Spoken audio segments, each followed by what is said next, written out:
kebaikan, hidupku bukti kasih-Mu, hidupku telah ditebus agar ku hidup bagi-Mu. Hidupku untuk memuliakan-Mu, hidupku untuk kenikmatan-Mu, hidupku untuk melayani-Mu seumur hidupku.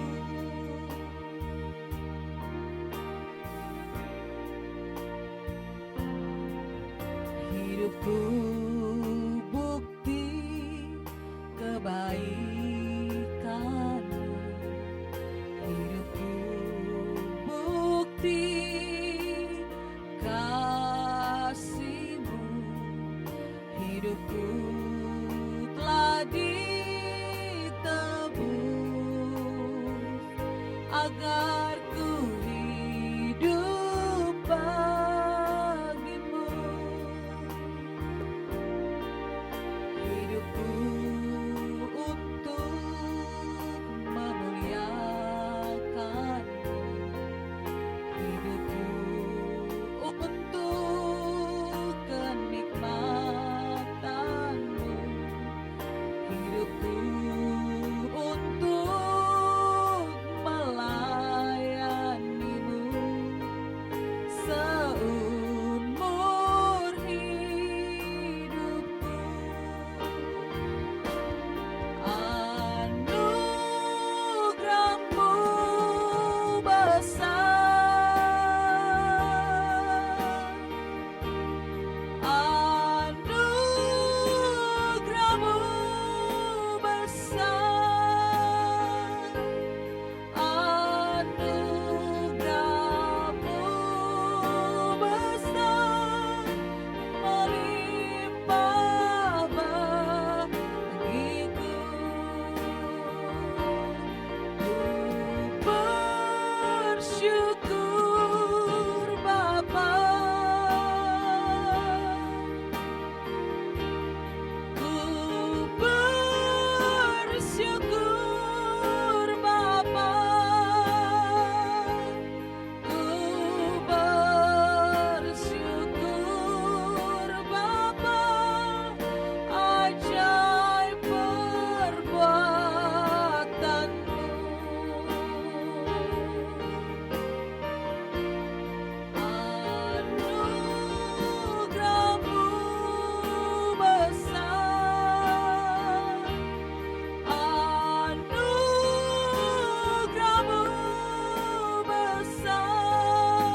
janjimu, hidup kekal kau beri kepada hamba-Mu yang setia, selamanya bersama-Mu.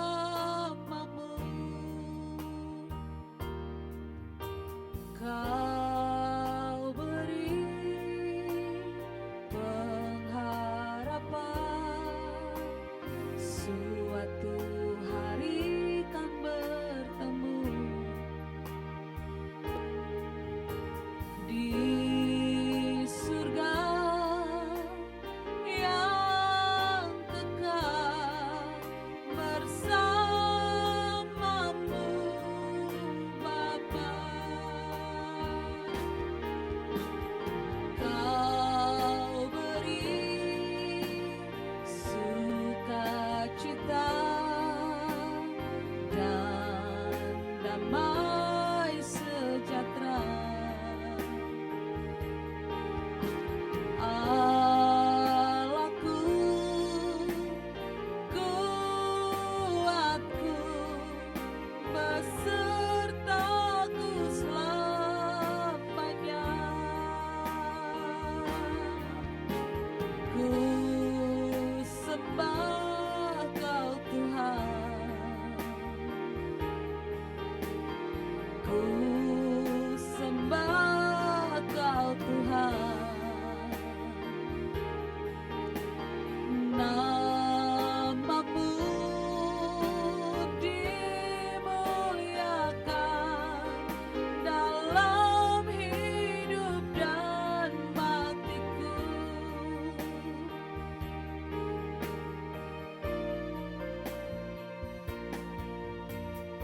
Ku kuatkan hatiku, percaya janji-Mu, hidup kekal Kau beri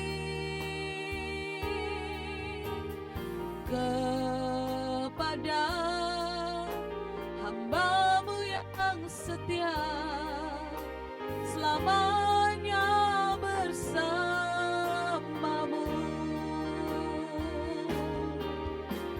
Kau beri pengharapan, suatu hari kan bertemu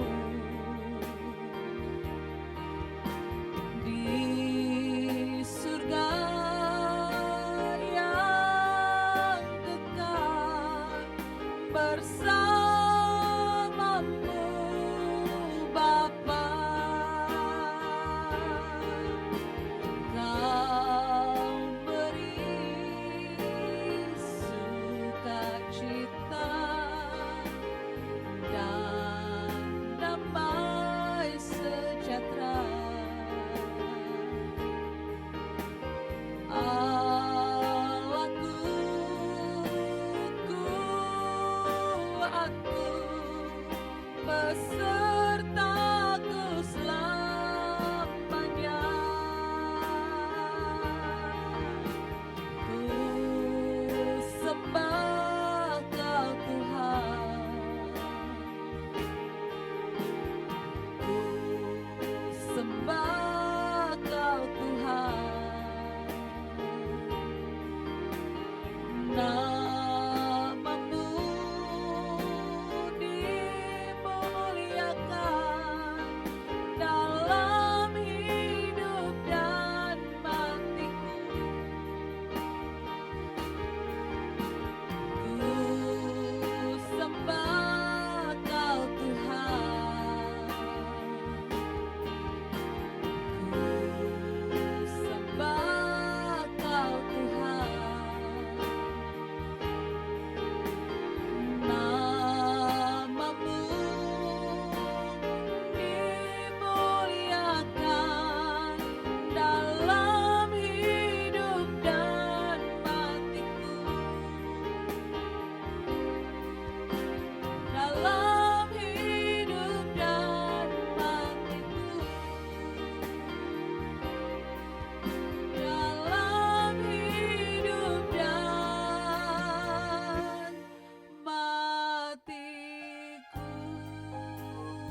Shalom, salam sejahtera bagi Bapak Ibu sekalian yang senantiasa mengikuti acara Exousia Bible Teaching. Senang kita berjumpa kembali dalam minggu ini, di hari ini, dan kita bersyukur penyertaan Tuhan selalu ada dalam kehidupan kita. Amin. Dan marilah kita mempersiapkan hati untuk beribadah kepada Tuhan, masuk dalam hadirat-Nya yang kudus, agar kehidupan kita semakin diubahkan dari hari ke hari. Kita akan nyanyikan pujian ini, Aku Memilih-Mu Tuhan. Engkaulah satu-satunya Allah dan Tuhan. Bagiku, bagi keluargaku, bagi semua orang yang aku cintai, Engkaulah segalanya.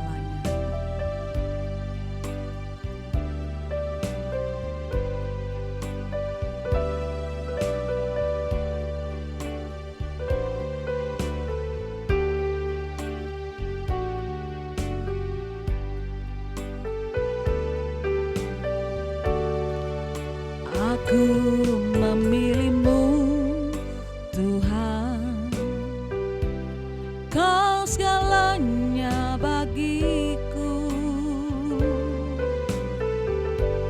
Ku mengenakan hidup-Mu dalam setiap langkahku.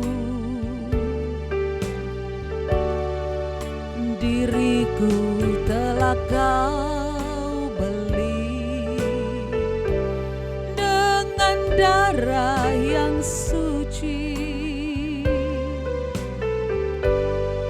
Hidupku yang sekarang ini bukannya aku lagi. Sekali lagi, aku memilih-Mu Tuhan. Aku memilih-Mu Tuhan, Kau segalanya bagiku. Ku mengenakan hidup-Mu dalam segala jalanku. Diriku telah Kau beli dengan darah yang suci. Hidupku yang sekarang ini bukannya aku lagi. Indahnya gemerlap dunia dan kemegahannya. Rela ku tinggalkan dan aku lepaskan, tak ku ingini lagi. Kini mataku memandang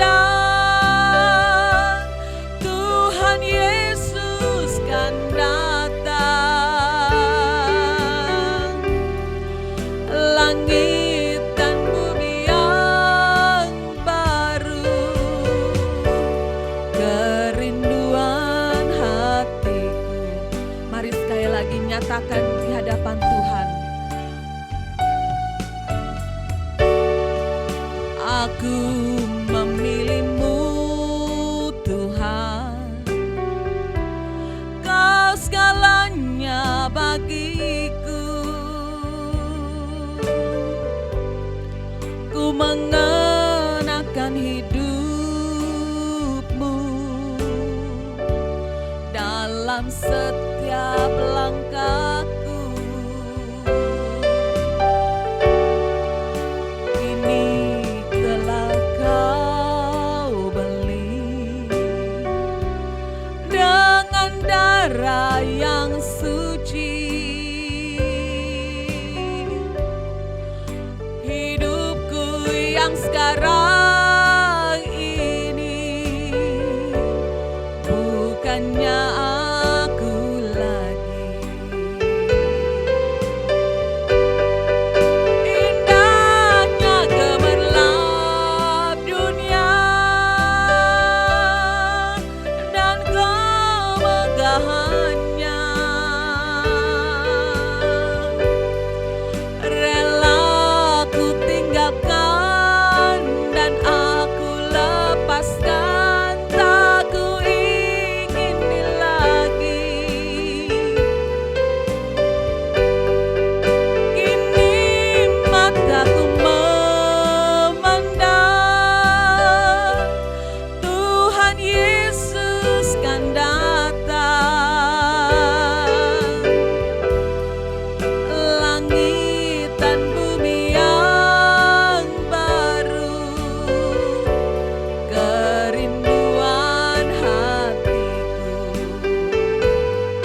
suatu hari nanti kita akan berjumpa dengan Tuhan kita.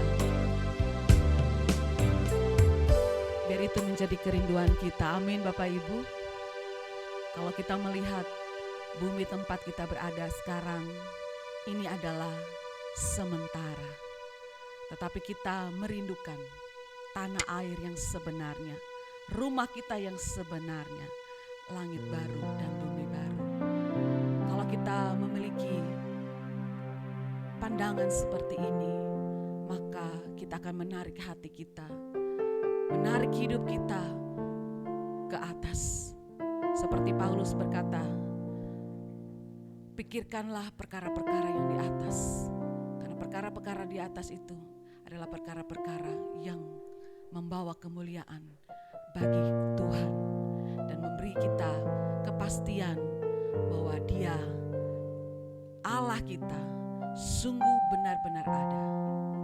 Dan biarlah kita senantiasa merindukan itu dalam hati kita. Amin. Biar pujian ini boleh mengantar kerinduan kita kepada Allah, bahwa kita merindukan rumahnya yang abadi.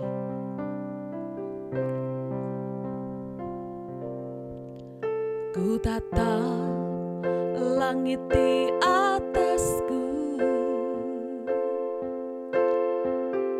ku lihat jutaan bintang yang terang. Ku tahu rumahku di salah satunya, rumah yang Kau sediakan bagiku. Ku tatap tempatku berpijak,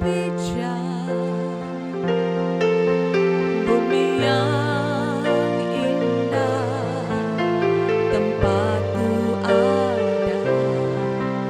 Ku tahu ini tak selamanya, ini bukan rumahku. Suatu saat nanti ku tinggalkan semua, ku pulang ke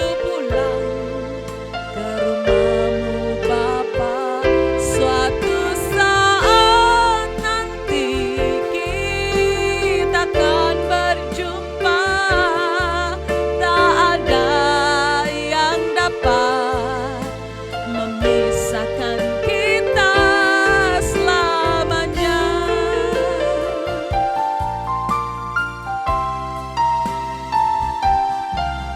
Ku tatap langit di atasku, ku lihat jutaan bintang yang terang. Ku tahu rumahku di salah satunya, rumah yang Kau sediakan bagiku. Ku tatap tempatku berpijak, bumi yang indah tempatku ada. Ku tahu ini tak selamanya, ini bukan rumahku. Suatu saat nanti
sediakan tempat yang terbaik bagi kami,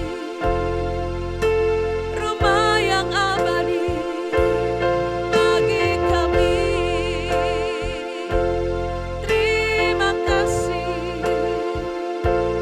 kami bersyukur kepadamu Bapa. Kami bersyukur, kami bersyukur.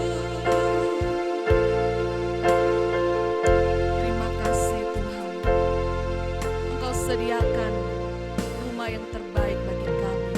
Setiap orang yang hidupnya berkenan di hadapan Tuhan, setiap orang yang melakukan kehendak-Mu, setiap orang yang mengerjakan pekerjaan-Mu dan menyelesaikannya, setiap orang yang setia sampai akhir, setiap orang yang bertahan sampai kesudahannya. Kiranya Tuhan memberkati kami, agar kami memiliki iman yang terus kami pelihara sampai hari kedatangan-Mu. Sebab kami merindukan hari itu Bapa, ketika Tuhan datang kembali menjemput kami, membawa kami pulang ke rumah kami yang sesungguhnya. Dan kiranya Tuhan berfirmanlah melalui hamba-Mu, biar setiap kebenaran yang disampaikan boleh membuat kami mengerti, membuat kami memahami maksud-Mu Tuhan, agar kami tidak menyia-nyiakan kesempatan hidup kami di dunia ini, tetapi kami berlomba-lomba masuk dalam pertandingan yang Tuhan telah sediakan bagi kami. Pertandingan iman yang harus kami selesaikan sampai akhirnya. Terima kasih Tuhan Yesus. Kami mengucap syukur. Amin. Mari kita berdoa. Bapa, dalam nama Tuhan Yesus Kristus, kami bersedia mendengarkan isi hati-Mu pada sore ini. Sampaikanlah isi hati-Mu Bapa, karena kami sangat membutuhkan isi hati Bapa disampaikan. Berbicaralah Bapa. Roh Kudus bantu hamba-Mu, sampaikan isi hati. Taruh perkataan Bapa dalam lidah mulut hamba-Mu, agar apa yang disampaikan semuanya mengalir dari isi hati Allah. Ini waktu-Mu Roh Kudus, dalam nama Yesus. Amin. Baik, Bapak Ibu, kita akan lanjutkan serial khotbah pada minggu yang lalu. Masih dalam tema besar, kemerdekaan cinta. Dan saya akan share screen dulu ya. Oke. Ya, jadi ini adalah sesi yang kelima Bapak Ibu. Nah, minggu lalu kita sudah tiba pada slide ini Bapak Ibu. Saya sudah membahas sampai kepada satu keadilan Allah, yaitu keadilan kasih. Nah, saya akan melanjutkan untuk membahas singkat saja tentang satu rancangan Allah, yaitu rancangan kasih. Kalau kita membaca Alkitab dari Perjanjian Lama sampai Perjanjian Baru, dari Kejadian sampai Wahyu, sebenarnya kita hanya bisa menyimpulkan satu rancangan Allah kepada manusia, yaitu rancangan kasih. Pertanyaannya adalah, bagaimana dengan orang-orang yang dihukum Allah? Nah, saya sudah menjelaskan minggu lalu bahwa Allah mengadili dalam kasih-Nya dan Allah mengasihi dalam keadilannya. Artinya, setiap orang yang melanggar hukum kasih, yang melanggar kehendak Allah, pasti otomatis pasti mereka konsekuensinya akan mendapatkan pengadilan. Dan pengadilan Allah berdasarkan kasih. Nah, jadi kalau bicara tentang rancangan Allah, maka kita harus memiliki pemahaman yang utuh bahwa keseluruhan rancangan Allah adalah kasih. Termasuk ketika Allah mendisiplinkan umatnya, itu bagian dari mengasihi. Termasuk ketika Allah mengadili setiap orang yang melanggar kehendak Allah, melanggar firman Allah, melanggar perintah Allah, itu merupakan adalah tindakan-tindakan kasih. Jadi tidak ada dalam Alkitab bahwa rancangan Allah keluar dari rancangan kasih. Semuanya dalam rancangan kasih. Nah, bagaimana dengan kita hari ini? Ada banyak orang yang mencurigai Tuhan atau menganggap bahwa Allah tidak adil ketika mereka mengalami satu keadaan di mana keadaan mereka tidak sesuai yang seperti yang mereka harapkan. Ini bukan berarti Allah tidak memiliki atau Allah berubah rancangannya dari rancangan kasih kepada rancangan yang tidak mengasihi atau tidak bukan rancangan kasih, tetapi sebenarnya itu adalah kesalahan, kekeliruan seseorang atau manusia memahami terhadap rancangan Allah yang dasarnya kasih, keseluruhannya kasih. Tidak ada di luar kasih. Nah, bagi orang-orang yang memiliki kekeliruan dalam hal memahami tentang rancangan Allah, saya menyarankan bahwa sebelum kita terlambat, maka kita harus memiliki pemahaman yang benar tentang kasih. Kenapa? Karena kasih, rancangan kasih ini adalah dasar dari bagaimana kita memahami secara utuh tentang keseluruhan perjalanan hidup saya dan saudara. Artinya, kalau rancangan Allah, rancangan kasih dari perjanjian lama sampai perjanjian baru, dari mulai dunia diciptakan sampai kepada akhir dari dunia ini, maka sama kita harus memahami bahwa kita diciptakan dalam kasih, kita dibentuk Tuhan dalam kasih Allah, kita dirancang Tuhan dalam kasih Allah, kita juga dipelihara Allah dalam kasih Allah, maka kita juga harus memahami bahwa Allah juga akan mengakhiri hidup kita di dalam kasih-Nya. Nah, bagi Allah sudah tidak perlu diragukan, karena rancangan Allah dipenuhi dengan rancangan kasih. Yang perlu kita pertanyakan adalah bagaimana kita meresponi rancangan Allah yang ada dalam kasih-Nya. Bagaimana kita meresponi rancangan Allah yang penuh dengan kasih? Orang-orang yang tidak mengenal secara utuh tentang rancangan Allah, maka orang-orang seperti ini akan salah memahami Allah. Apa konsep rancangan Allah, yaitu rancangan kasih? Yang pertama adalah berbicara rancangan Allah, rancangan kasih. Yang pertama, Allah mengerjakan bagian Allah. Misalnya, Allah menciptakan saya dan saudara tanpa kontribusi saya dan saudara. Itu dalam penciptaannya. Pada waktu kita dilahirkan, itu tanpa kontribusi kita. Tanpa kontribusi kita. Dan Allah tidak membutuhkan kontribusi kita. Allah tidak membutuhkan nasihat ketika Allah menciptakan saya dan saudara. Allah tidak membutuhkan masukan ketika Allah menciptakan saya dan saudara. Allah tidak membutuhkan saran-saran, ide-ide, gagasan. Tidak perlu. Allah tidak membutuhkan saran, ide, gagasan ketika Allah merancang saya dan saudara. Kenapa? Rancangan Allah adalah sempurna atas hidup saya dan saudara. Kenapa sempurna? Karena dalam rancangan Allah tidak ada kekurangan apapun, tidak ada kecacatan apapun, dan tidak ada yang namanya kekurangan dalam hal rancangan Allah. Oh Pak, kalau rancangan Allah sempurna, bagaimana mereka yang lahir di tengah-tengah keluarga miskin? Dengar baik-baik. Kelahiran orang di tengah keluarga miskin tidak serta-merta menunjukkan bahwa Allah cacat dalam rancangannya. Setiap orang yang lahir dari keluarga yang mungkin tidak mampu, bukan berarti rancangan Allah itu tidak sempurna dalam kehidupan manusia tersebut. Karena bukan kelahiran kita yang menentukan, tapi bagaimana kita meresponi setiap peristiwa, setiap hal yang terjadi dalam hidup saya dan saudara. Kenapa? Banyak orang terlahir miskin, tetapi ketika dia meresponi dengan benar, maka kehidupannya itu bisa menjadi kehidupan yang penuh,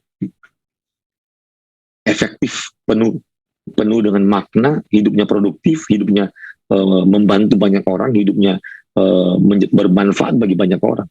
Justru banyak sebaliknya, ada orang-orang yang terlahir dari keluarga yang mampu, yang kaya, tetapi pada waktu dewasa justru merugikan banyak orang.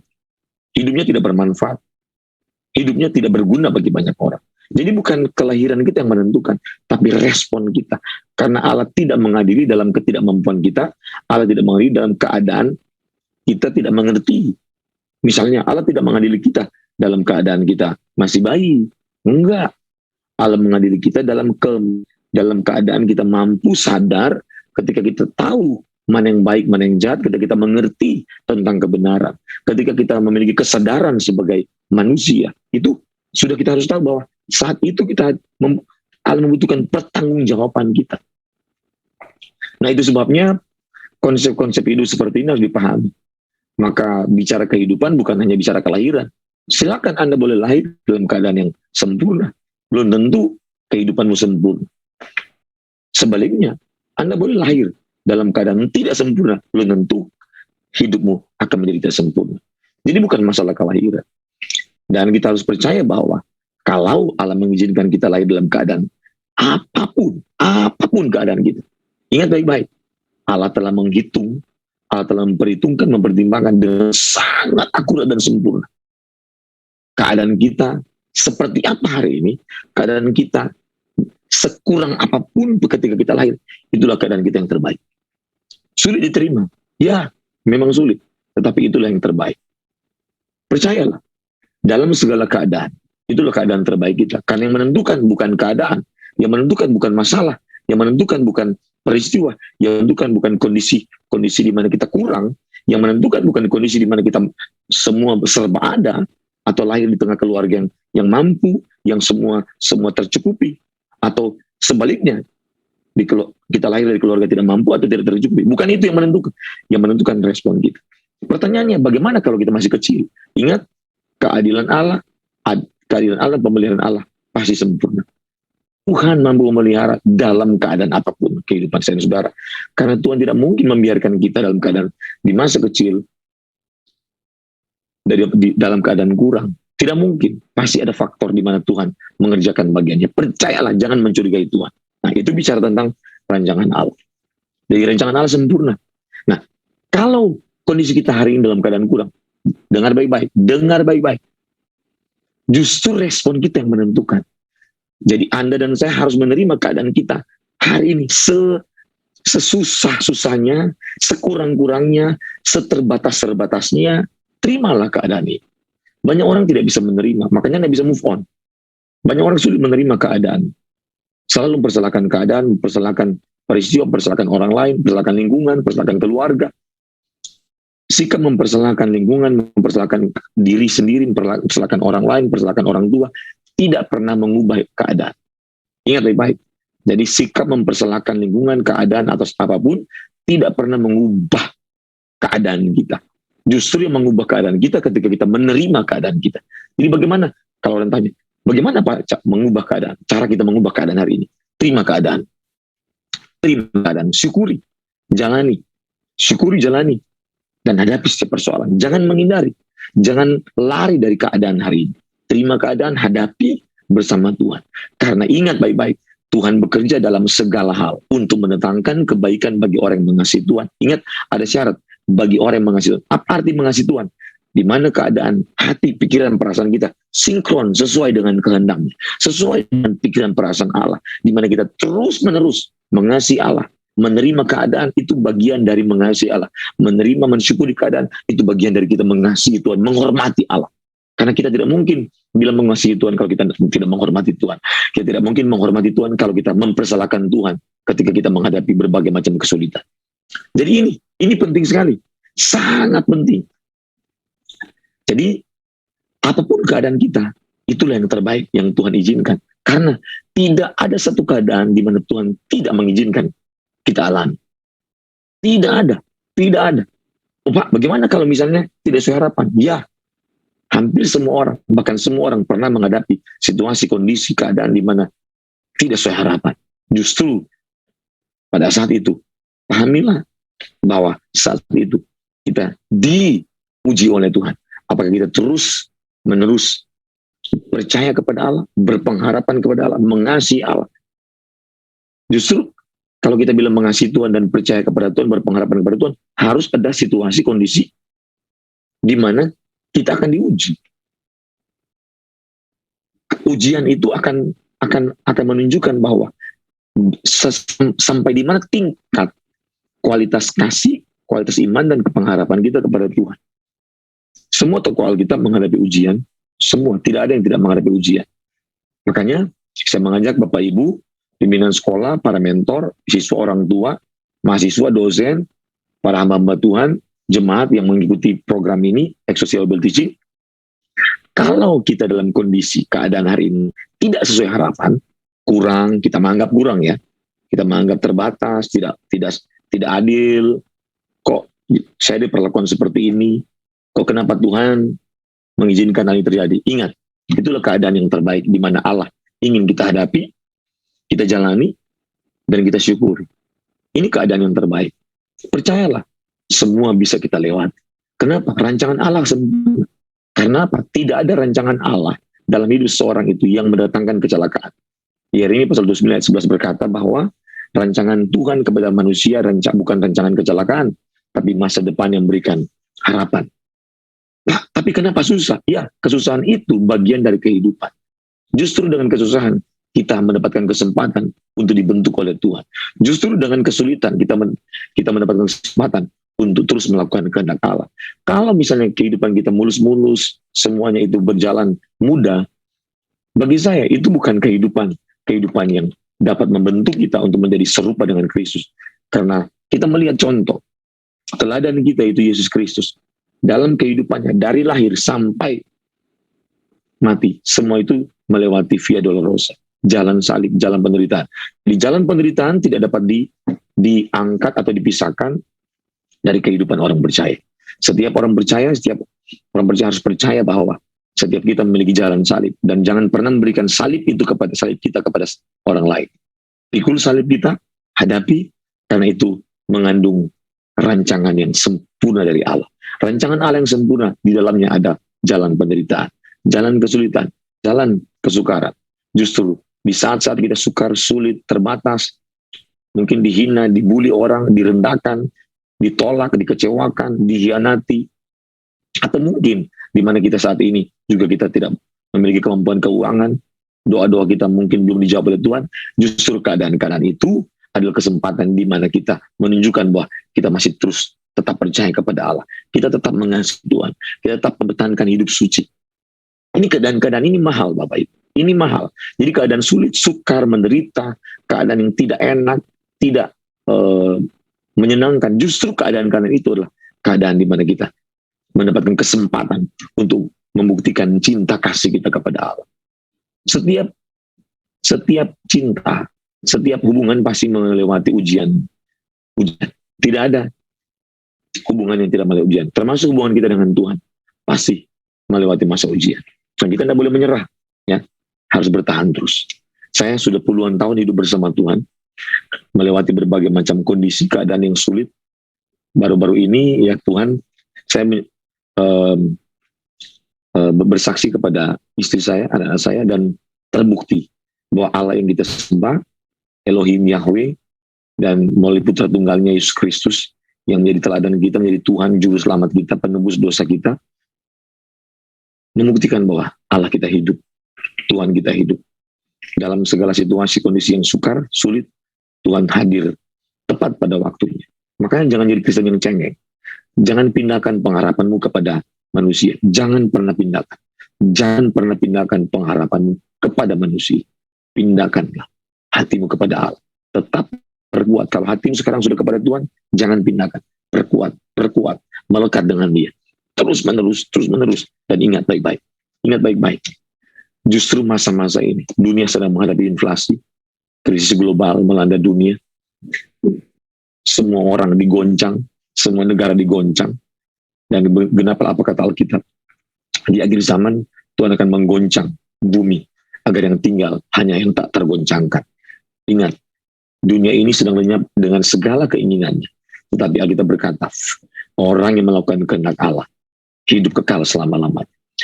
Setiap orang, setiap perusahaan, setiap negara ingin survive ketika menghadapi perubahan-perubahan dunia ini. Ingin survive menghadapi berbagai macam krisis. Tapi ingat, kalau kita hanya survive melewati krisis, belum tentu kita bisa survive melewati hal-hal yang berhubungan dengan kekekalan. Tapi kita dijamin oleh Allah, bukan hanya bisa melewati krisis, tapi kita bisa survive, bahkan kita bisa sampai mencapai perjalanan kekekalan. Hanya orang yang melakukan kehendak Allah yang hidup kekal selama-lamanya. Jadi kita sudah diberikan jaminan Kalau kita melakukan kehendak Allah dalam segala keadaan, maka kita pasti akan bisa memiliki hidup yang kekal.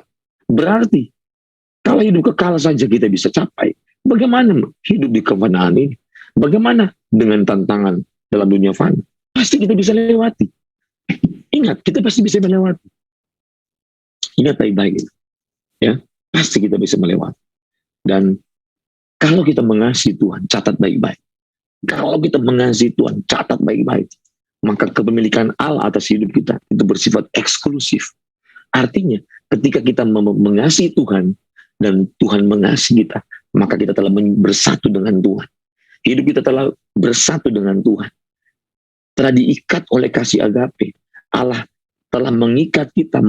Kita telah bersatu dengan kehidupan Allah. Pertanyaannya, kalau hidup kita telah bersatu dengan Allah di dalam kasih-Nya, dan Allah telah memiliki kita secara eksklusif, kita telah menjadi milik Allah. Pertanyaan saya adalah, adakah hal-hal yang bisa merampas, menghancurkan hidup kita? Gak mungkin ada. Adakah satu masalah yang bisa menghancurkan kehidupan kita? Tidak mungkin. Logikanya adalah, sederhanalah Bapak Ibu. Orang yang dijamin, hidupnya dijamin oleh pengusaha kaya saja, atau orang yang bekerja dengan presiden, mengabdi bagi presiden, tidak mungkin dia tidak survive mengenai persoalan. Kenapa? Backingannya presiden. Orang yang bekerja dengan Elon Musk yang adalah orang terkaya di dunia, pasti pede. Dia punya persoalan masalah apapun, yang seberat apapun, pasti dia akan percaya, pasti bisa diselesaikan. Itu pun hanya menggantungkan pengharapannya kepada manusia. Walaupun dia kaya, tapi dia manusia. Saya pun bisa goncang, bisa kolaps satu waktu. Tapi kita yang mengasihi Tuhan, ketika kita mengasihi Tuhan, kita telah bersatu dengan Tuhan. Dan kalau kita telah bersatu dengan Tuhan dan mengasihi Tuhan, maka hidup kita dimiliki secara eksklusif oleh Allah. Tidak mungkin kita dibiarkan Tuhan hancur. Tidak mungkin kita dibiarkan itu tidak bisa ditolong atau tidak berdaya, terpuruk. Tidak mungkin. Tapi kalau hari ini kita masih terus punya menghadapi masalah, ingat, bukan berarti Tuhan membiarkan, Tuhan tidak menolong, atau Tuhan melepaskan kita. No, Tuhan sedang menguji kita. Apa kita masih bergantung sama Tuhan? Dan kalau Tuhan membiarkan kita diuji, mengizinkan kita diuji, bukan berarti Tuhan tidak berikan pertolongan dan kekuatan. Karena Allah tidak pernah mencobai kita melebihi kemampuan kita. Catat baik-baik itu. Karena tidak mungkin seorang guru menguji siswanya melebihi pelajaran yang pernah diberikan atau kemampuan dari siswanya. Tidak mungkin. Apalagi Allah. Catat baik-baik Bapak Ibu. Apalagi Tuhan kita. Tidak mungkin Allah membiarkan Bapak Ibu. Tidak mungkin. Jadi saya berharap semua yang mengikuti program ini, percayalah bahwa apapun keadaan kita, permasalahan apapun yang kita hadapi hari ini, ingat, kalau kita mengasihi Tuhan sungguh-sungguh, kalau kita telah bersatu dengan Tuhan dan kita telah dimiliki oleh Allah secara eksklusif, maka dengar baik-baik, kita pasti akan bisa melewati. Karena kekuatan dari Tuhan, pemeliharaan Tuhan sempurna atas kita. Karena Tuhan pasti menyertai orang-orang yang mengasihinya. Tidak mungkin tidak. Tidak mungkin tidak Bapak Ibu. Tidak mungkin tidak. Percaya. Percaya apapun keadaan kita. Saya telah menjadi saksi berulang-ulang.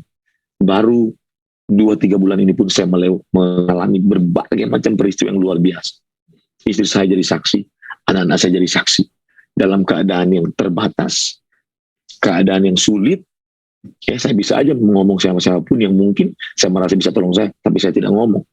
Saya tidak berbicara, tidak mencari pertolongan dari manusia, tapi saya hanya menyerahkan kepada Tuhan. Kemarin saja baru kejadian lagi, Istri saya jadi saksi. Istri saya telepon saya ketawa-ketawa waktu saya bilang, Tuhan menjawab doa kita. Ya, jadi jangan takut, jangan mencurigai Tuhan, jangan memperkecil Tuhan yang sangat besar dengan otak kita yang kecil. Jangan membatasi Tuhan yang tak terbatas dengan pikiran dan otak kita yang sangat terbatas. Jangan. Tapi ingat, kalau kita hanya mengasihi Tuhan sungguh-sungguh, pastikan hati kita bersih. Tidak ada cacat, tidak ada celah, tidak ada dendam, tidak ada kebencian, tidak ada iri hati, dengki, tidak bengis, tidak menginginkan kecelakaan orang, tidak kejam kepada orang, tidak menindas orang. Percayalah, hati kita kalau bersih, pasti Tuhan akan menjadikan kita sebagai rumah tinggal Allah yang nyaman. Saya mendapatkan kalimat ini adalah ketika saya berdoa. Jadikan diri kita sebagai rumah tinggal Allah yang nyaman. Terus menerus mengasihi Tuhan, terus menerus menyucikan diri kita, hidup dalam kesucian, maka kita akan menjadi rumah tinggal Allah yang nyaman. Allah akan terus berkunjung dan tinggal dalam hidup saya dan saudara. Dan ingat, kalau kita telah menjadikan hidup kita sebagai rumah tinggal yang nyaman, di mana Allah mendapatkan kasih dari hati yang murni, yang tulus mengasihi Tuhan. Catat baik-baik, kita akan menjadi sasaran kasih Allah, menjadi sasaran dari di mana Allah akan hadir, akan terus-menerus datang. Dan kalau ada soal Allah tinggal dalam hidup kita, percayalah, kekuatan dari Tuhan akan menjadi bagian kita. Tuhan akan memelihara, melindungi kita dalam segala keadaan. Dan musuh-musuh kita tidak akan bisa berhasil menghancurkan kita. Catat baik-baik, jangan dipengaruhi oleh apapun. Hidup kita tidak boleh diatur oleh peristiwa-peristiwa yang sulit. Hidup kita tidak boleh diatur oleh apa kata orang. Hidup kita tidak boleh diatur dengan berbagai macam hal yang terjadi, yang memicu, yang memancing emosi. Jangan. Hidup kita harus diatur oleh Allah. Hati kita harus diarahkan kepada Allah. Fokus kita hanya Tuhan, prioritas kita hanya Tuhan. Dan kita hanya fokus menyenangkan hati Tuhan. Dan mengasihi Tuhan hidup suci. Nah apa? Kalau sudah fokus menyenangkan hati Tuhan, kalau sudah fokus mengasihi Tuhan dan hidup suci, apakah kita sudah tidak perlu kerja? Justru dalam pekerjaan kita membuktikan bahwa itulah bagian di mana kita mengasihi Tuhan, menyenangkan hati Tuhan. Senangkan Tuhan dalam pekerjaan, senangkan Tuhan dalam setiap usaha. Kasih Tuhan di dalam pekerjaanmu. Buktikan Anda mengasihi Tuhan dalam pekerjaanmu. Buktikan Anda mengasihi Tuhan dalam usahamu. Buktikan kesucianmu dalam pekerjaanmu. Buktikan kesucianmu di dalam usahamu. Dalam segala hal, pikiran kita harus suci. Pikiran kita harus terarah kepada Allah. Pastikan hati kita, ketika kita bekerja, ketika kita melakukan apapun, itu bagian dari kita mengasihi Tuhan. Dan ingat baik-baik, ketika kita melakukan semua itu karena kita mengasihi Tuhan, catat baik-baik, maka Tuhan puas dan menikmati kehidupan saya dan saudara. Maka Tuhan akan memiliki hati betul-betul bangga dengan kita sebagai anak-anaknya. Pernahkah Anda melihat bahwa, atau kalian sudah punya anak ya, ketika anaknya melakukan sesuatu yang menyenangkan dan sesuai dengan apa yang diharapkan oleh orang tuanya, pasti orang tuanya bangga. Ketika anaknya berprestasi, pasti orang tuanya bangga. Ketika anaknya itu juara satu di sekolah, pasti bangga. Ketika anaknya memiliki profil kehidupan, karakter yang agung, yang mulia, karakter yang sesuai dengan harapan orang tuanya, pasti orang tuanya bangga. Sama dengan Allah. Buatlah hati Tuhan bangga dengan kehidupan saya dan saudara. Ya, rancangan Tuhan sempurna. Rancangan Allah adalah rancangan kasih. Maka kalau rancangan kasih, tidak ada kejahatan dalam rancangannya, tidak ada kecelakaan dalam rancangannya, tidak ada yang berhubungan dengan keburukan dalam rancangan Allah. Satu hal yang kita harus lakukan. Yang kita lakukan adalah jangan pernah berhenti mengasihi Tuhan. Jangan pernah berhenti mengasihi Tuhan. Teruslah mengasihi Tuhan. Teruslah mengasihi Tuhan. Bapak Ibu, jangan membatasi kasih kita kepada Allah. Oh, ada orang hanya mengasihi Tuhan ketika 2 jam di gereja. Ada orang hanya mengasihi Tuhan ketika dia dalam kamar doa. Ada orang mengasihi Tuhan ketika dia memimpin pujian, berkhotbah, ketika dia bermeditasi. Ada orang mengasihi Tuhan ketika hanya di dalam keluarga.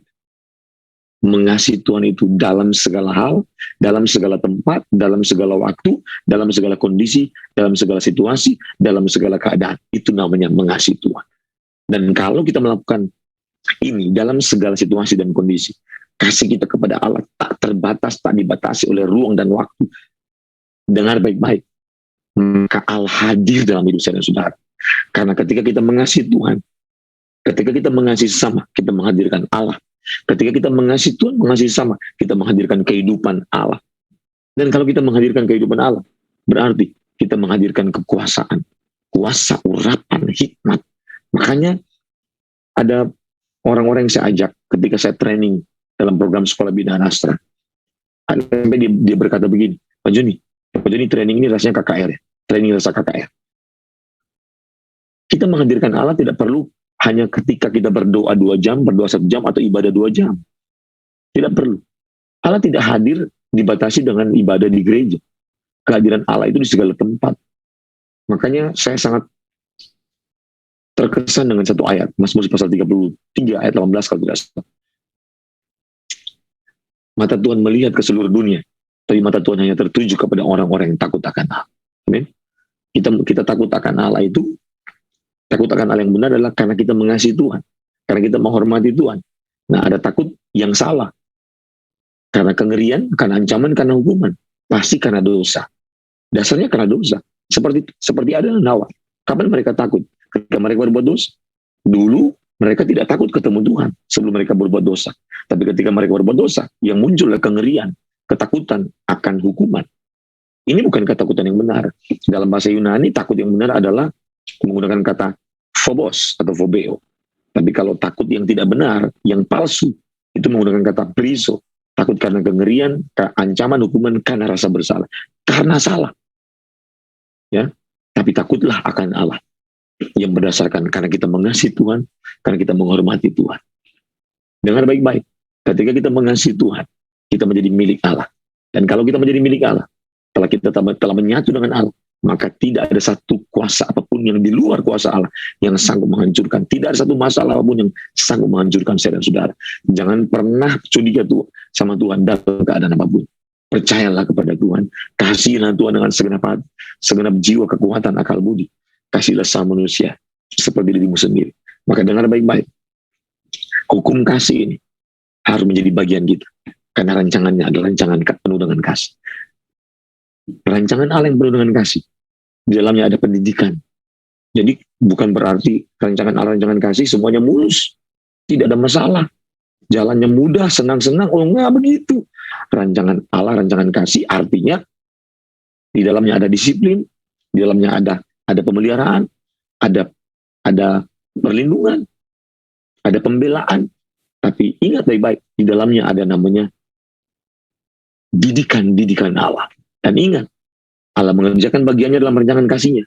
Tapi ingat, ada bagian yang dikerjakan oleh kita. Bagiannya apa? Bertanggung jawab.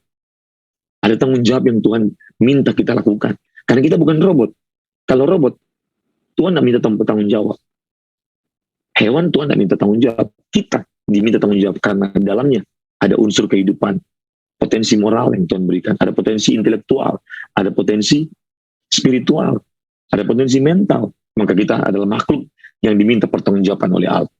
Itu sebabnya kita diberikan akses untuk berhubungan dengan Tuhan. Diberikan hak istimewa untuk mengasihi Tuhan. Allah tidak meminta hewan untuk mengasihi Tuhan karena tidak apple to apple. Karena mereka bukan segambar dan serupa dengan Allah.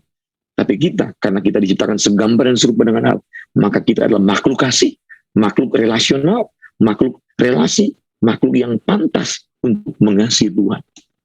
Bangga. Ini kehormatan, ini kepercayaan. Kita diminta Tuhan mengasihi Allah. Siapa kita? Kita ini debu tanah. Tapi Tuhan minta kita mengasihi Tuhan. Wah, itu luar biasa. Maka jangan sia-siakan kesempatan hidup ini untuk hal-hal yang tidak mengasihi Tuhan. Gunakan kesempatan hidup ini untuk kita mengasihi Tuhan dengan sungguh-sungguh. Mengasihi Tuhan dengan sungguh-sungguh adalah kehormatan, keistimewaan. Dan ketika kita mengasihi Tuhan dengan sungguh-sungguh, kita gunakan waktu ini sebagai kesempatan untuk mengasihi Tuhan. Maka dengar baik-baik. Kita adalah orang-orang yang memancarkan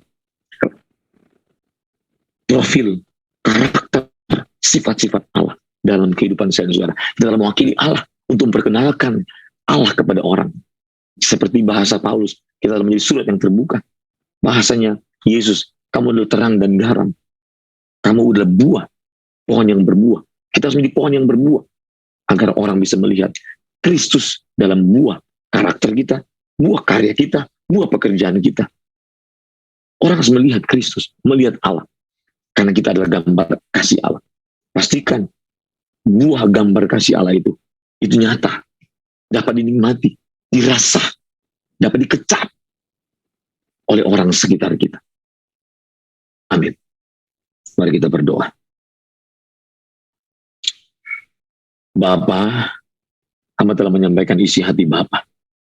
Roh Kudus, Engkau sempurnakan, melanjutkan Roh Kudus. Berkati semua yang sudah mengikuti Exousia Bible Teaching. Berkati Bapa. Dalam keadaan terbatas di kamar hotel, hamba tetap menyampaikan isi hati-Mu Bapa. Sempurnakan Bapa setiap kekurangan ini Bapa. Sempurnakan Bapa. Roh Kudus hadir. Roh Kudus hadir menjamah setiap orang. Engkau yang tahu persis apa persoalan masing-masing. dari setiap orang yang mengikuti program ini. Tapi Tuhan, pasti Engkau menjamah mereka. Jamah, berkati mereka Bapa. Dalam segala keadaan, Tuhan tolong. Roh Kudus mampukan mereka menerima keadaan mereka. Apapun keadaan mereka.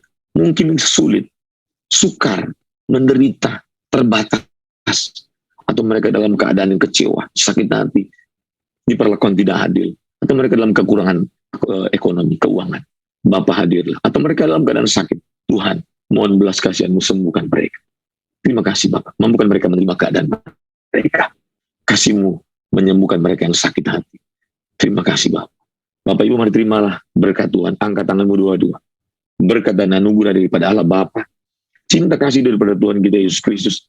Tuntunan, pertolongan, perlindungan, pemberian sempurna dari Roh Kudus. Menyertai kita mulai sore ini sampai Tuhan Yesus datang pada kali yang kedua. Menjemput kita pulang ke rumah Bapa yang kekal. Orang-orang saleh. Orang-orang yang dikasihi Tuhan. Biar kita memerintah bersama Kristus di kerjaan surga sampai selama-lamanya. Dalam nama Yesus. Amin. Baik. Shalom. Terima kasih Tuhan berkati.